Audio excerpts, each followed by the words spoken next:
Hello दोस्तों, मैं Sarla Yadav SY Hindi platform channel पर एक बार फिर से आप सभी का हार्दिक अभिनंदन करती हूं। और आज हम पढ़ेंगे अभिव्यक्ति और माध्यम। अभिव्यक्ति और माध्यम का अध्याय नंबर 13 रहने वाला है और अध्याय नंबर 13 का नाम है नए और अप्रत्याशित विषयों पर लेखन। तो वैसे तो अब मैं बताती हूँ आपको कि मेरे पास कमेंट आ रहे हैं कि मैम HPSC PGT हिंदी के लिए आप अभिव्यक्ति और माध्यम करवा दीजिए। तो अव्यक्ति और माध्यम के अभी तक 12 लेसन के मैं शॉर्ट नोट्स डाल चुकी हूँ और जो अभी तक इम्पोर्टेंट थे टॉपिक वो सारे कवर हो चुके हैं। अध्याय नंबर 13 एक सेकंड के लिए आपको दिखा देती हूँ। और जो 14 नंबर है ये कार्यालयी लेखन और प्रक्रिया, ये चैप्टर जो है ना थोड़ा सा बड़ा है और ये सब्जेक्टिव पेपर के लिए इम्पोर्टेंट है। इसमें उस प्रकार से कोई प्रश्न बनने वाला है नहीं। वैसे आपको इसमें से क्या प्रश्न बन सकता है मैं आपको फिर से बाद में बता दूंगी।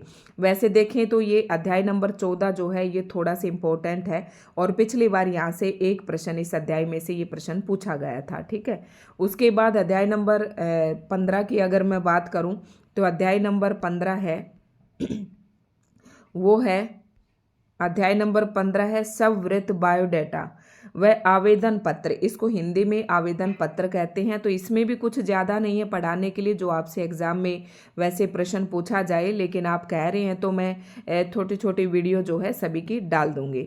तो आज के इस चैप्टर में क्योंकि मैं ये सोच रही हूँ कि एक बार पूरा करवा ही देती हूँ, हो सकता है इस बार यहाँ से कोई प्रश्न पूछ ले। तो अध्याय नंबर 13 पढ़ेंगे नए और अप्रत्याशित विषयों पर लेखन। अब आपको सबसे पहले अध्याय पढ़ने से पहले आपको जो अध्याय का नेम है उसके बारे में आपको क्लियर होना चाहिए, बिल्कुल स्पष्ट होना चाहिए। ये कंसेप्ट आपको अगर अच्छे से आता है तो आप प्रश्न को भी हल कर लेंगे। अव्यक्ति और माध्यम अध्याय नंबर 13 HPSC PGT हिंदी। जैसे अव्यक्ति और माध्यम कई बार KVS DSSS और इनमें भी पूछी जाती है, तो उन परीक्षाओं के लिए भी आज की वीडियो बहुत ही महत्वपूर्ण रहने वाली है। तो वैसे टोटल 16 अध्याय है और 13 पे हम आ गए हैं। 24 तारीख को HPSC PGT हिंदी का पेपर है नवंबर को, तो कोशिश करूंगी कि आज और कल मैं आपको इसे पूरा करवा दूं। तो शुरुआत करते हैं आज के इस अध्याय की। तो इससे पहले ये कहना चाहूँगी कि अगर आप हमारे चैनल पर नए हैं तो सबसे पहले चैनल को सब्सक्राइब कर लें। और हिंदी विषय के स्टूडेंट अगर TGT PGT एस्टेट या HPSC असिस्टेंट प्रोफेसर की तैयारी आप करना चाहते हैं हिंदी विषय से, तो आप हमारे चैनल से जुड़ सकते हैं। या फिर आप किसी भी अन्य प्रतियोगी परीक्षा की तैयारी हमारे साथ जुड़कर करना चाहते हैं तो आप कमेंट कीजिए कि मैम आज आप इस एग्ज़ाम की भी तैयारी करवाइए, तो मैं ज़रूर वहाँ से फिर से वीडियो डालना शुरू कर दूँगी। तो आज के इस वीडियो लेक्चर की शुरुआत करते हैं और इसका नाम है नए और अप्रत्याशित विषयों पर लेखन। सबसे पहले तो आप इसे समझिए, नए और अप्रत्याशित। एक तो होता है प्रत्याशित। तो प्रत्याशित का मतलब होता है जिसकी आशा की जाती है, और आशा किसकी की जाती है? जिसके बारे में आप जानते हैं, जो आपके दाएं बाएं हैं, चारों तरफ है। एक होता है अप्रत्याशित। अप्रत्याशित होते जो आपकी आशा से बाहर हैं। तो यहाँ पर थोड़ा हिंदी में अव्यक्ति और माध्यम के दृष्टिकोण से इसका मतलब लेंगे नए और अप्रत्याशित विषयों पर लेखन। जैसे कि कोई विषय तो बहुत ही पुराने होते हैं, बहुत ही रूड होते हैं, तो उनके ऊपर अगर कुछ लिखना है तो आप आसानी से लिख सकते हैं। लेकिन इस अध्याय में ये लिखे पढ़ेंगे हम कि नए और अप्रत्याशित विषयों पर अगर आपको लिखने के लिए दिया जाए तो आप कैसे लिख पाएंगे। अप्रत्याशित विषय मतलब आप कहीं पर भी बैठे और अचानक से आपको कोई भी एक नया टॉपिक दे दिया जाए और उस पर आपको लिखने के लिए कहा जाए तो आप किस प्रकार से लिखेंगे। इसको आप ऐसे समझें, अप्रत्याशित जैसे कई बार वोटों की काउंटिंग होती है तो आपने ये शब्द बहुत बार सुना होगा, प्रत्याशित वोटों की संख्या इतनी, मतलब कितनी भी, और फिर लिखा हुआ होता है अप्रत्याशित वोट। अप्रत्याशित वोट मतलब जिनकी संभावना नहीं थी और फिर भी वो वोट डले। तो अप्रत्याशित का मतलब है बिल्कुल नए विषय। ठीक है, उन पर आप लेख किस प्रकार से लिखेंगे। तो इनको इन नए और अप्रत्याशित विषयों पर लेख लिखते वक्त हमें कुछ एक बातों का ध्यान रखना चाहिए। अब प्रश्न यहाँ से ये बन सकता है वेरी मोस्ट इम्पोर्टेंट। पिछली बार के परीक्षा में यहाँ से इस चैप्टर से प्रश्न नहीं पूछा गया था। जिस जिस चैप्टर में जो प्रश्न पूछा गया वो मैंने हर एक अध्याय में आपको बता दिया है साथ साथ। तो इसमें मैं शैली का प्रयोग होता है। जब भी नए और अप्रत्याशित विषयों पर लेख लिखते हैं तो उसमें मैं शैली का प्रयोग किया जाता है। एक तो इसमें यही प्रश्न जो है आपका एग्जाम ओरिएंटेड है कि नए और अप्रत्याशित विषयों को लिखते वक्त कौन से शैली का प्रयोग होता है, तो आपको आंसर देना है मैं शैली का प्रयोग। अब ये देखते हैं, एक मैं इसलिए इस चैप्टर में वैसे कोई प्रश्न नहीं था, लेकिन एचपीएससी ने पिछली बार जैसे कि परिभाषा, अनेक विद्वान किसी भी विषय की परिभाषा, किसी भी टॉपिक की, तो अपनी अपनी तरफ से परिभाषा देते हैं। तो एचपीएससी ने क्या किया था, पिछली बार इसी प्रकार से प्रश्न पूछे थे। जैसे कि भवानी प्रसाद मिश्र ने क्या कहा है नए और अप्रत्याशित विषयों के लेखन पर। अब आपसे ये पंक्तियां देकर पूछ ले कि ये पंक्तियां किसने कही, तो ये पंक्तियां हैं भवानी प्रसाद मिश्र जी की।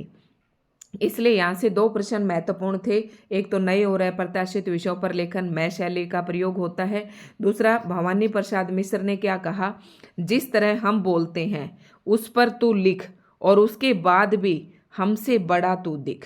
देखो कितनी अच्छी बात कही है कि देखो कोई भी बात बोलना बहुत आसान होता है, लेकिन उसी बात को लिखना बहुत मुश्किल होता है। तो इस पर भवानी प्रसाद ने कहा कि जिस तरह हम बोलते हैं उस पर तू लिख, मतलब सभी को कहते हैं कि ये तुम्हारा अधिकार है कि हम जिस तरीके से बोलते हैं उस पर तू कुछ लिख और उसके बाद तू हमसे भी, क्योंकि भवानी प्रसाद मिश्र क्या था, एक कवि था, तो इन्होंने ये कहा कि जिस प्रकार से हम बोलते हैं उस पर तू लिख और फिर हमसे भी ऊपर जाओ, मतलब हमसे भी बड़ा दिखो तुम, तो उसमें हमें कोई ऐतराज नहीं है। तो ये बात किसने कही, भवानी प्रसाद मिश्र ने। दूसरा इंपॉर्टेंट पॉइंट है, यहाँ से ये प्रश्न पूछ सकते हैं। उसके बाद कम से कम समय में अपने विचारों को संकलित कर उन्हें सुंदर और सुगढ़ ढंग से अभिव्यक्त करने की कला को क्या कहते हैं, नए और अप्रत्याशित विषयों पर लेख कहलाता है। अब आप ये बताइए कि नए और अप्रत्याशित विषयों पर लेख होता क्या है। इसको आपको ध्यान से समझना है कि कम से कम समय में, जब कोई व्यक्ति कम से कम समय में अपने विचारों को संकलित करता है और उन्हें सुंदर और सुघड़ रूप से व्यवस्थित करता है, मतलब बोलने में कोई मैंने एक बात बोल दी, अब जैसे कि मैं आपको अध्याय समझा रही हूँ, इन्हीं बातों को अगर लिखने के लिए कहा जाए तो हमें एक सुंदर तरीके से इसे लिखना पड़ेगा और लिखने का एक सुघड़ सुसंगठित ढंग भी होना चाहिए। तो क्या कहा इसने कि कम से कम समय में अपने विचारों को संकलित कर उन्हें सुंदर और सुगढ़ ढंग से व्यवस्थित करने की कला क्या कहलाती है, ये आपको ऑप्शन में मिल जाएगा। तो क्या कहलाती है, नए और अप्रत्याशित विषयों पर लेख कहलाता है। तीसरा इंपॉर्टेंट प्रश्न यहाँ से बन सकता है, ये रचनात्मक प्रवृत्ति के लेख होते हैं। देखो जब नए और अप्रत्याशित विषयों पर लेख लिखा जाता है तो ये किस प्रकार के लेख होते हैं, रचनात्मक प्रवृत्ति। अब रचनात्मक में कई बच्चे कंफ्यूज हो जाते हैं, जब आपने साइकोलॉजी पढ़ी होगी यानी कि सीडीपी पढ़ी होगी, चाइल्ड डेवलपमेंट एंड पेडागोजी पढ़ी होगी, तो उसमें रचनात्मक को क्या कहा जाता था, क्रिएटिविटी कहा जाता था। क्रिएटिविटी कहते ही सभी के मन में एक मतलब समझ क्रिएट हो जाती है इस शब्द को समझने की। तो रचनात्मक होता है कि किसी भी विषय के ऊपर आपके अपने मौलिक विचार अपने ढंग से प्रस्तुत करना, रचनात्मक प्रवृत्ति कहलाती है वो, ठीक है। तो रचनात्मक प्रवृत्ति के लेख होते हैं और जिसके अंदर रचनात्मक प्रवृत्ति होगी वही आदमी उसको लिख पाएगा, यानी कि जिसके अंदर खुद की क्रिएटिविटी होगी वही तो नए और अप्रत्याशित विषयों पर लेख लिखेगा। जैसे कि अभी एक आपको दिया गया कोई टॉपिक दिया गया, मान लो विद्यार्थी और अनुशासन है, पुस्तकालय है, विज्ञान वरदान और अभिशाप है, पर्यावरण प्रदूषण है, तो ये तो टॉपिक आपको बहुत सारे कहीं पर भी किताबों में लिखे हुए मिल जाएंगे। लेकिन अगर आपको कोई एक नया टॉपिक दिया जाए, जैसे कि आज का ही जब मैं ये वीडियो बना रही हूँ तो चारों तरफ एक आप जब छत पर चढ़ के देखेंगे तो ऐसा माहौल हो रहा है कि पोल्यूशन सा हो रहा है, धुआं सी हो रही है, तो आपसे इसके कह दे कि जो ये स्मोक फैल रहा है इससे हम कैसे बचें, तो बचने के लिए क्या प्रयास करने चाहिए, तो इस ऐसे टॉपिक अगर आपको दे दिया जाए तो और इस पर लिखने के लिए कहा जाए तो 1 मिनट के लिए आपकी जो कलात्मक क्षमता है वो रुक सी जाती है।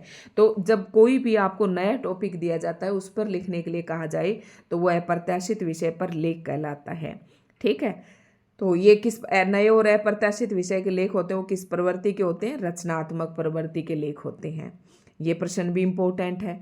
किसी ज्वलंत सामाजिक सांस्कृतिक प्रश्न पर लिखते समय तथ्य और उसका विश्लेषण प्रस्तुत करना चाहिए।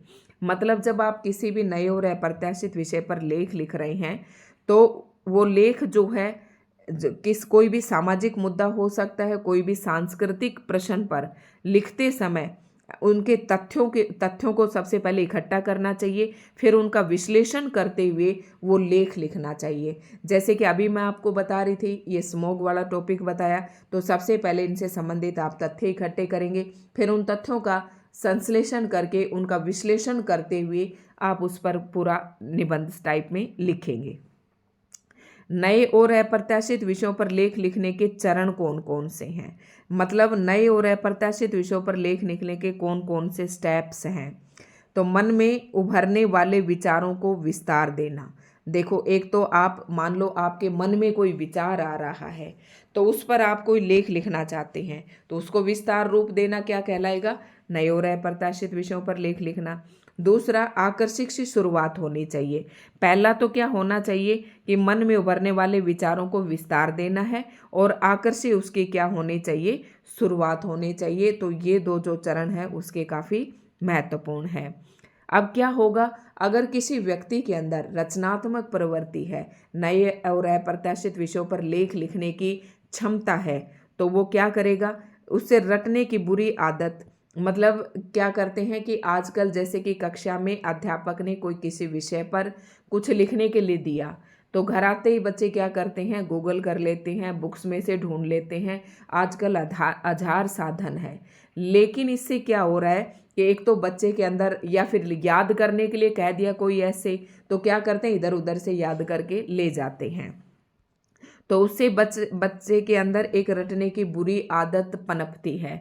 तो इस बुरी आदत से छुटकारा पाने के लिए अध्यापकों को क्या करना चाहिए कि कक्षा के अंदर मतलब हफ्ते में या महीने में या कभी भी बच्चों को एक नए और अप्रत्याशित विषय पर लेख लिखने के लिए देना चाहिए, ताकि उनकी क्रिएटिविटी क्षमता जो है वो बढ़े, विषय पर वो लिखना सीखे, भाषा पर उनका अधिकार हो, उनके विचारों का विस्तार हो। तो इसलिए कहा है, इससे एक तो रटने की बुरी आदत, मतलब इससे छुटकारा मिलता है। और अगर हम इधर उधर गूगल से या बुक से या कहीं से भी ढूंढ कर किसी टॉपिक को याद कर लेते हैं, अगर याद करने के लिए दिया है तो, और लिखने के लिए दिया है तो हम लिख लेते हैं, तो इससे क्या होता है? हमारी रटने की एक बुरी आदत बन जाती है और अभ्यास का अवसर नहीं देती है। मतलब कोई भी माल अगर आपको बना बनाया मिल जाएगा तो आप अपने दिमाग के पेज खोलेंगे ही नहीं, दिमाग को चलाएंगे नहीं, तो उससे क्या होगा? अभ्यास का अवसर बच्चों को नहीं मिलता। इसलिए हमेशा अध्यापकों को नए नए विषयों पर लिखने के लिए बच्चों को आदी बनाना चाहिए। पुस्तकालय को क्या कहा जाता है? मैं एनसीईआरटी की बुक से मैंने नोट्स बना रखे हैं, तो उसमें जो इम्पोर्टेंट क्वेश्चन थे, हर लाइन वाइज जो प्रश्न बन सकता था, वो सारे मैंने यहाँ लिख रखे हैं। तो पुस्तकालयों को पुस्तकों का मेला कहा जाता है। नए और अप्रत्याशित विषयों के लिए आत्मपरक शैली का प्रयोग होता है। आत्मपरक शैली मतलब मैं खुद, तो उसे मैं शैली भी आप कह सकते हैं। अप्रत्याशित विषयों पर लिखने से अभिव्यक्ति कौशल में वृद्धि होती है। अभिव्यक्ति क्या होती है? अपने विचारों को अभिव्यक्त करना। जैसे कि मैं ये अध्याय आपको पढ़ा रही हूँ, तो उसमें ये तो नहीं कि मैं बहुत सारी बातें अपने मन से भी बोल रही हूँ और अपने मन से भी बोलकर आपको समझा रही हूँ उस टॉपिक को, यानी कि उस टॉपिक के ऊपर मैं अपने विचारों को अभिव्यक्त कर पा रही हूँ। तो इससे क्या होगा? जब विद्यार्थियों को नए नए अप्रत्याशित विषयों पर लिखने के लिए दिया जाएगा, तो उनकी अभिव्यक्ति कौशल जो है उसमें वृद्धि होगी।